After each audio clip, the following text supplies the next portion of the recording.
Feel me? 13124. I wind up on down. Tishokuwa newe ninapumba. Kuma kuma ndonga nitapumba. Ninashua kuwa newe. I wind up on down. Tishokuwa newe ninapumba. Kuma kuma ndonga nitapumba. Ninashua kuwa newe.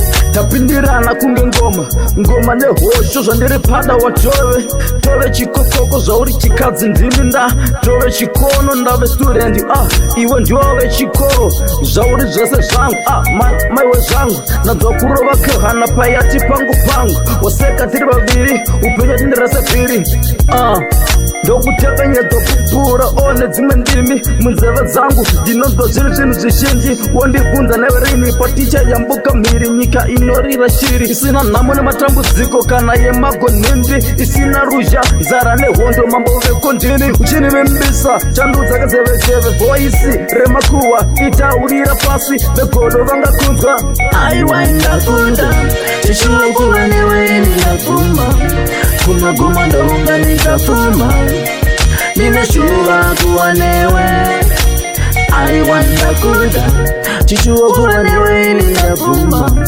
kumaguma ndonga ndikapfuma ninashuva kuva newe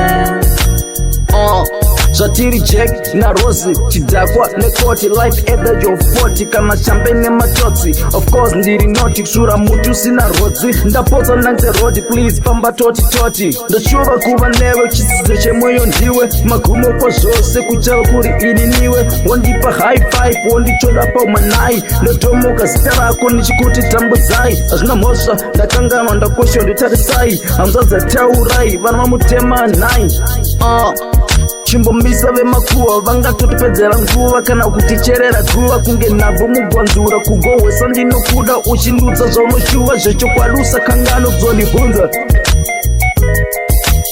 aiwa ndakunda tishukuva newe ndinapfuma kumaguma ndonga ndikapfuma ninashuva kuva newe aiwa ndakunda tishukuva newe ndinapfuma kumaguma ndonga ndikapfuma ninashuva kuva newe tapindirana kunge ngoma nehosho zvandiri pada watove tove chikokoko zvauri chikadzi ndini nda tove chikono ndave student iwe ndiove chikoro zvauri zvese zvangu maiwe zvangu nadzwa kurova kehana payati pangu waseka tiri vaviri upenyu tindirese piri